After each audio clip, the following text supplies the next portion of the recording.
அங்கே போய் ஒரு ஆயிரக்கணக்கான தூய்மை பணியாளர்கள் போராட்டம் நடத்தியிருக்காங்க. அவங்க அங்கே போய் சந்திக்கிறதா மரியாதை.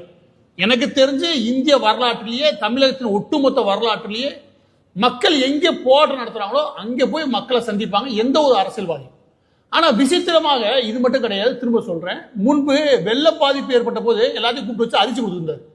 இப்ப தூய்மை பணியாளர்களை அவங்க எல்லாரும் கூப்பிடல, ஒரு 20 பேரை கூப்பிட்டு வச்சு இந்த வேலையை செஞ்சது மட்டும் பனையூருக்கு வர வச்சு சந்திச்சதுல பிரச்சனை. அதோட ஒரு பெரிய பிரச்சனை இருக்கு. என்னன்னா, அதை சுத்திய பார்த்தீங்கன்னு வச்சுக்கவேன், இந்த ஸ்டூடியோ லைட் விட்டுருக்குல, அது இந்த கொடை வச்சு வெள்ளைக்காக கொடை வச்சு லைட் நல்லா 1000 வாட்ஸ் போட்டுட்டு நல்லா பிரைட்டா இருந்துச்சுக்கவே வீடியோ எடுக்கிறது நல்லா இருக்கும். இந்த கல்யாணத்துல அந்த லைட்டை சுத்தி ஹாலில் வச்சு போட்டு ஒரு அரை மணி நேரம் முழுக்க முழுக்க அது தனக்கு தேவையான ஒரு அரசியல் விளம்பரத்துக்காக மட்டுமே நடத்தி முடிச்சிருந்தது.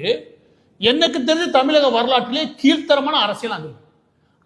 விஜய் மொத்தமா இது வரைக்கும் 2 வருஷத்துல அவர் பேசுனது எது, பொது மேடைகள்ல வந்து பேசுனது மொத்தமா எனக்கு தெரிஞ்சு 34 நிமிஷம். இப்படி ஒரு அரசியல்வாதியை தமிழக வரலாற்றிலே பார்க்க முடியாது. அவர் நேரம் எனக்கு இப்படிலாம் அரசியல்வாதி வந்து தலையில கட்டுவாங்க.